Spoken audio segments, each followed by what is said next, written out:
सब जानते हैं, लेकिन जानने के बावजूद भी हम अनजान हैं, क्योंकि कुछ बातें हमारे मानव स्वभाव की वजह से है। मैं हर बात का एक लॉजिक के साथ पेश करता हूं, क्योंकि उसके पीछे कोई न कोई एक कहानी, कोई न कोई एक घटना बनी होती है। क्योंकि एक हमारे मारवाड़ी में कहावत है कि दिखाए कुत्तों की देर का शिकार कर सी, कि हिंदी में बताऊं कि कुत्ते को शू शू करते रहो कि पकड़ पकड़ पकड़, एक बार दौड़ेगा, दो बार दौड़ेगा, तीसरी बार बैठ जाएगा, बोले तू दौड़ ले। जब तक उसके अंदर ललक नहीं होगी कोई काम करने की, शिकार पकड़ने की, तब तक आपके कहने मात्र से वो काम नहीं होगा। तो मेरा कहने का मतलब ये है कि ये जो ललक है, जब तक ये आपके अंदर पैदा नहीं होगी, क्योंकि डिसिप्लिन, मेरा ये मानना है कि अनुशासन थोपा हुआ काम नहीं करता, निज पर शासन ही अनुशासन है। मेरे लिए क्या अच्छा है, क्या बुरा है, इसको मुझे डिसाइड करना पड़ेगा। और उस डिसीजन में सबसे बड़ी जो भूमिका आ रही है वो हमारे संविधान में जो हमारे फंडामेंटल राइट्स और हमारी ड्यूटीज। मेरा ये मानना है कि जो राइट्स का कॉन्सेप्ट है, अधिकारों का कॉन्सेप्ट है, ये वेस्टर्न कॉन्सेप्ट है और ये हमें खुदगर्ज बनाता है, सेल्फिश बनाता है और मोनोपोली क्रिएट करता है। मेरा अधिकार, मेरा अधिकार, मेरा ये अधिकार, मेरा वो अधिकार। लेकिन अधिकार और कर्तव्य एक ही सिक्के के दो पहलू हैं। हमारी जो सभ्यता रही है, हमारी सभ्यता में हमने अधिकारों को कभी महत्व दिया ही नहीं, क्योंकि अधिकार व्यक्ति परक है और कर्तव्य समाज परक है। हम समाज को, परिवार को क्या दे सकते हैं वो हमारे कर्तव्य निर्धारित करते हैं। इसीलिए पुराने समय होता था, पुत्र के क्या कर्तव्य होते हैं, पिता के क्या कर्तव्य होते हैं, राजा के क्या कर्तव्य होते हैं। राजा का अधिकार नहीं है, पिता का अधिकार नहीं है, पिता का कर्तव्य है, क्योंकि वो अपना कर्तव्य यदि पूरा मन से, शिद्दत से करेगा तो अपने आप और देने वाला आदमी लेने वाले से हमेशा बड़ा रहेगा। और अधिकार हमारे को लेना सिखाते, देना नहीं सिखाते। इसलिए हमारी सबसे जो बड़ी हमारे समाज में भ्रांति या हमारे समाज में जो कमजोरी आई है, इस अधिकारों की वजह से आई है। और मेरी माँ डायलॉग क्या करती थी कि आदमी ने जब मरण को डर नहीं होवे नहीं तो रोटी खानी छोड़ दे। अगर मरने का डर नहीं हो आदमी को, उसको ये हो जाए कि मैं अमर हूं, मैं बिना खाए जिंदा रह सकता हूं, तो वो रोटी भी नहीं खाएगा। और यही आलस हमारे डे टू डे लाइफ में हम देख रहे हैं। ट्रैफिक नियम क्या है? आपकी पालना के लिए, आपकी सुरक्षा के लिए बनाए, लेकिन उनको पालना करने में भी आपको जोर आ रहा है जो कि आपकी सुरक्षा के लिए बने। हेलमेट आपकी सुरक्षा के लिए लगाए, हमारा पुलिस वाला रोकता है तो नाराजगी कि साहब मुझे रोका क्यों जा रहा है, मुझे टोका क्यों जा रहा है। अपनी तरफ देख ही नहीं रहा कि मैं क्या कर रहा हूं, वो नाराजगी और आलस कि कौन हेलमेट अलमारी से निकालेगा, उसको सिर पे बांधेगा, कौन लगाएगा। फिर नतीजे देते हैं, साहब मैं तो यही जा रहा था, मैं छोटे से काम के लिए भूल गया था। तो रोटी खाना तो नहीं भूलता, सांस लेना तो नहीं भूलता, तो हेलमेट क्यों भूल गया? कोई जवाब नहीं है। उसके पीछे भी एक कहानी मैं आपको और बताऊंगा कि जब मैं डिप्टी एसपी था बीकानेर में, तो मेरे एक मुंह बोली बहन डॉक्टर और उनके हस्बैंड डॉक्टर एक दिन मेरे पास आए, बड़े एडवांस होके बोले साहब क्या करें, आपके भांजे ने हमारी नाक में दम कर रखा है, 8वीं क्लास है, बीबीए स्कूल में, जिद कर ली कि मुझे मोटरसाइकिल दिलवाई जाए। अब माँ बाप का इकलौता बच्चा कैसे मन करे कि उसको मोटरसाइकिल दिलवा दी जाए। उसको समझाया कि तेरी उम्र छोटी है, तेरा ड्राइविंग लाइसेंस नहीं बना। ये जनरेशन बहुत अलग टाइप की जनरेशन है, इसको डील करना बहुत टिपिकल काम है। क्या कहता है, मेरी क्लास में 32 बच्चे जो हैं मोटरसाइकिल स्कूटी लेके आते हैं, या तो उनके माँ बाप मूर्ख हैं या आप ज्यादा समझदार हो। मैंने very good, here is the point. मैंने डॉक्टर साहब आप जाओ, कल मैं इसका इलाज करता हूं। ट्रैफिक इंचार्ज को मैंने कहा भैया खाली तेरे जाने से बात नहीं पड़ेगी, 10-15 लोडिंग टेम्पो लेके जा, क्योंकि मोटरसाइकिल डाल के लाने पड़ेगा ना। और स्कूल के बाहर खड़े कर दिए मैंने, बीपीएस के बाहर। मैंने कहा जो बच्चा बाहर निकले लाइसेंस पूछा जाए, चेक के पास भी किया लोड और सदर थाने में लाके खड़े कर दिए। थोड़ी देर में बच्चे, मैं कम इन सर, हाँ बोलिए सर, मेरा मोटरसाइकिल, जाइए अपने फादर को बुला के लाइए। अब थोड़ी देर उनके पेरेंट्स आने लगे, सर मैं कहीं आइए बैठिए। सर क्या है कि बच्चा स्कूल आता है, स्कूल आने के बाद साहब उसको जो है वो पीटी वाली कोचिंग लेनी पड़ती है, उसके बाद सर एक उसने हॉबी ज्वाइन कर रखी है, उसके लिए जाना पड़ता है, फिर साहब एक इंग्लिश की भी क्लास ज्वाइन कर रखी है, तो सर इसलिए उसको मोटरसाइकिल दिलवा दिया।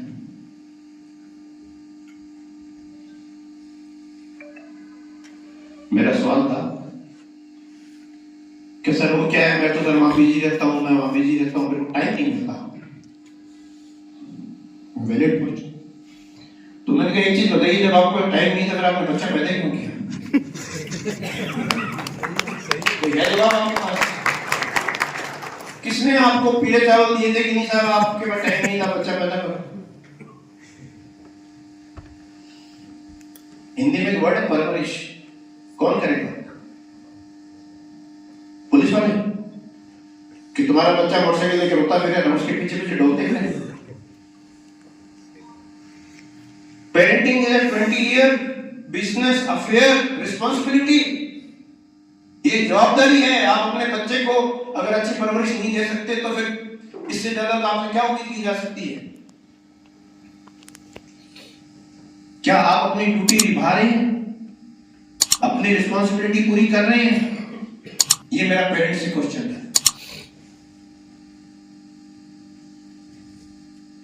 इसी में मेरा एक वीडियो वायरल हुआ था। मैंने मेरे बेटे को 12 तक 2 चीज के लिए मना कर दिया था, एक मोबाइल और एक मोटरसाइकिल। उसमें मैंने कहा उसने मांगा भी नहीं, और मांगता तो मैं देता गुद्दी में। तो बेटा कहता पापा आपने और तो पता नहीं मेरी गुद्दी फेमस कर दी।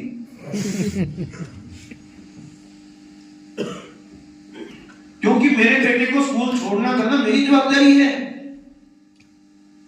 चाहे मैं उसको बस में छोड़ूं, चाहे मैं उसको ऑटो में भेजूं, चाहे मैं खुद छोड़ के आऊं, मैं मेरी जवाबदारी से अपने आप को मुक्त नहीं कर सकता, क्योंकि वो मेरा बच्चा है। मैं उसकी जवाबदारी दूसरे पे कैसे डाल दूं? क्योंकि उसकी परवरिश जितनी मैं बढ़िया कर सकता हूं, दूसरा दुनिया का कोई भी शख्स उसकी परवरिश मेरे बराबर नहीं कर सकता। लेकिन हम अपनी जवाबदारी छोड़े बैठे हैं। सब money money money money money इसमें उलझे हुए हैं, दुनियादारी में उलझे हुए हैं। लेकिन जिस आपकी जो घर की जो मेन जो कमाई है, उस कमाई की तरफ कोई नहीं देख रहा कि कल को ये, इसीलिए वो बार मोटरसाइकिल लिए ऊत बन गया, रोता फिरता है, उल्टे सीधे काम करता है। बाद में क्या साहब क्या करें साहब, बिगड़ गया छोड़ो तो बिगड़ा क्यों? आपको पता ही नहीं है कि स्कूल के बाद आपका बच्चा कहां आ रहा है, कहां जा रहा है, किसके साथ उठ रहा है, किसके साथ बैठ रहा है, किसकी जवाबदारी है? इसलिए स्कूल संचालकों से मेरा ये मानना है कि पीटीएम मीटिंग करें, पेरेंट्स को सोचने में मजबूर करें कि ये बच्चे आपके हैं, स्कूल के अंदर डिसिप्लिन का काम हमारा है, लेकिन बाद की परवरिश तो आपकी है, आपको ध्यान देना पड़ेगा। अपनी जवाबदारी से, अपनी रिस्पॉन्सिबिलिटी से हम विमुक्त नहीं हो सकते। कबूतर की आंख बंद करने से बिल्ली गायब नहीं होती। ये हमारे को जानना होगा कि हमारा बच्चा हमारा भविष्य है। पहले तो परिवार का ही है, नाम बनाएगा तो परिवार का डुबोएगा, तो परिवार का वही डुबोएगा। मेरे पास एक संभ्रांत महिला आई, बहुत बच्ची उसकी चली गई। मैंने पूछा बहन जी क्या करती हो आप? मैं हाउस वाइफ हूं। इसलिए पूछा है मैंने कि आप घर में रहते हुए भी आप अपनी बच्ची को नहीं संभाल सकी। अरे मां से बढ़िया बच्चे की सहेली या दोस्त कौन हो सकती है? बच्चे अपनी मां को नहीं बता रही कि मैं क्या कर रही हूं। कि क्या समाज का हम निर्माण कर रहे हैं? ये छोड़िए ट्रैफिक ट्रॉफिक को सबको, ये तो एक छोटा सा टॉपिक है, ये तो मैं डंडा चाहिए जोर मार के इंप्लीमेंट करा दूंगा, छक मार के करा दूंगा। मेरे भाई हाथ का खेल है, मैं सड़क पे बैठ गया तो मैं कहता हवाई जहाज ही बनानी पड़ेगी, सड़क पे तो नहीं चलने दूंगा मैं मेरी पे आ जाऊं तो ट्रैफिक वाला पुलिस वाला अपनी पे आ जाए तो मजाक है कोई आदमी नियमों को उल्लंघन करके निकल जाए। लेकिन मैं एक बिंदु लेके आया हूं आपके सामने कि हम अपनी जवाबदारी कितनी शिद्दत से निभा रहे हैं, नहीं निभा रहे हैं। हर चीज पुलिस से उम्मीद करते हो, बच्चा भाग जाए तो पुलिस से उम्मीद, घर में चोरी हो जाए तो पुलिस से उम्मीद। मतलब इस इलाके में मैंने एक बड़ा ट्रेंड देखा है कि साहब घर में चोरी होगी, मैंने कहा आप कहां सो रहे थे? जी हम दूसरे कमरे में सो रहे थे। कोई मौलूद निकला हुआ था या कोई पंडित जी ने बताया होता कि साहब इस कमरे में गहना रखा, उस कमरे में नहीं सोना, दूसरे कमरे में सोना है। हमारे मारवाड़ में तो लुगाई को गहना इतना प्रिय है कि जिस बक्से में रखती है बड़े बक्से में ऊपर गद्दा लगा के सो जाती है उसके ऊपर। और यहाँ कहता है दूसरे कमरे में सब चोरी होगी, पुलिस कुछ नहीं करती। तो मैं सवाल है तुमने क्या किया था अपने घर की सुरक्षा करने के लिए? क्या है जवाब आपके पास? अगर आप अपने बच्चों को नहीं संभाल सकते, अपना घर नहीं संभाल सकते तो लानत है आपके इंसान होने पे। तो जानना नहीं पड़ेगा जो अपने बच्चों को संभाल लेते हैं, अपनी जगह सुरक्षित कर लेते हैं।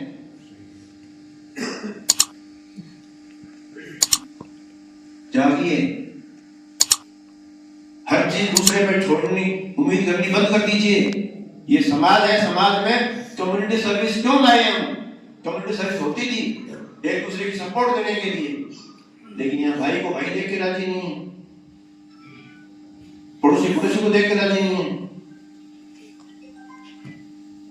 जो मसले बातचीत से सुलझ सकते हैं वो मसले हम डंडों से बच्ची से सुलझा रहे। इसलिए कह रहा हूं कि ये जो मुद्दा आया था, इस मुद्दे पे सबसे बड़ी बात थी कि पुलिस करे, पुलिस क्यों करे? अब सब रोटी खाते हैं, सब दुनियादारी करते हैं, इंटेलिजेंट है, अच्छा बुरा जानते हैं, इतना तो नहीं पता अपने को मेरे लिए क्या अच्छा क्या बुरा है। उस मुद्दे पे अब बात आई एक्सीडेंट थी, उसके पीछे भी जब मैंने ज्वाइन किया तो फोर्थ एक्सीडेंट में नंबर 2 पर था पूरे राजस्थान। बड़ी पीड़ा हुई, कितने लोग एक्सीडेंट में अकाल मौत। और एक्सीडेंट के कारण, क्योंकि मैं इस पर ट्रैफिक रहा हूं, मुझे पता है कि एक्सीडेंट के सबसे जो कारण, 4 कारण मुख्य हैं। पहला head on collision. Head on collision होता है या तो आप बहुत गाड़ी तेज भगा रहे हो, रैश ड्राइविंग कर रहे हो, या शराब पी के गाड़ी चला रहे हो, आपको ड्राइविंग के नियम नहीं पता है, ट्रैफिक के नियम नहीं पता। मुझे गाड़ी चलानी है, एक अलग चीज है, दौड़ानी अलग चीज है। हम गाड़ी चलाते नहीं, हम गाड़ी दौड़ाते हैं, भगाते हैं। एक्सीलेटर दबा कोई दबा लेगा, एक्सीलेटर दबाना ही गाड़ी चलाना नहीं है। गाड़ी में एक कैलकुलेशन करनी पड़ती है कि मुझे कितनी स्पीड रखनी है, मुझे कौन सी साइड लेनी है, सामने गाड़ी जा रही है उसके पीछे मुझे कितनी दूरी रखनी है, मुझे कब ओवरटेक करना है। गोलाई पे ओवरटेक कर रहे हैं, आपको 50 फुट से आगे दिख ही नहीं रहा सामने से कौन सी गाड़ी आ रही है, इतनी क्या जल्दी है भी ओवरटेक करने की। गोलाई है तो गोलाई को अपनी गोलाई नहीं छोड़ के शॉर्टकट मार के नीचे वाली गोलाई में आगे, सामने गाड़ी आ जाएगी तो क्या करोगे? कभी सोचा है? और ट्रैफिक एक ऐसी चीज है जिसमें सामने वाले की गलती नहीं है, लेकिन आपकी गलती से भी सामने वाला मर सकता है, या सामने वाली गलती से आप मर सकते हो। कंट्रीब्यूटरी। कब सोचा है कि सामने वाला बेकसूर है, लेकिन आपकी ना समझी की वजह से, आपकी बेवकूफी की वजह से एक आदमी की जान चली जाती है। सबसे पहला कारण है हेड ऑन कोलिजन के ये कारण। हालांकि एक्सीडेंट के मामले में इंग्लिश के 4-5 ई माने जाते हैं। पहला ई है इंजीनियरिंग डिफेक्ट। इंजीनियरिंग वो खराब हो सकती है, एक्सीडेंट का कारण हो सकता है, पुलिया, कलवट, ढुलाई, मार्किंग नहीं करना, ज्यादा कट्स होना, ये सब इंजीनियरिंग फॉल्ट है।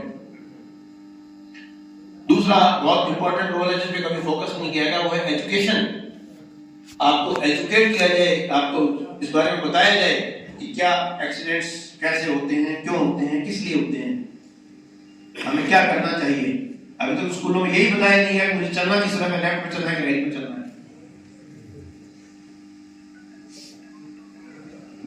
क्या वजह है कि ये जो ड्राइवर यहां से जब दिल्ली में जाते हैं, चंडीगढ़ में जाते हैं, तो बहुत ट्रैफिक फॉलो करते हैं।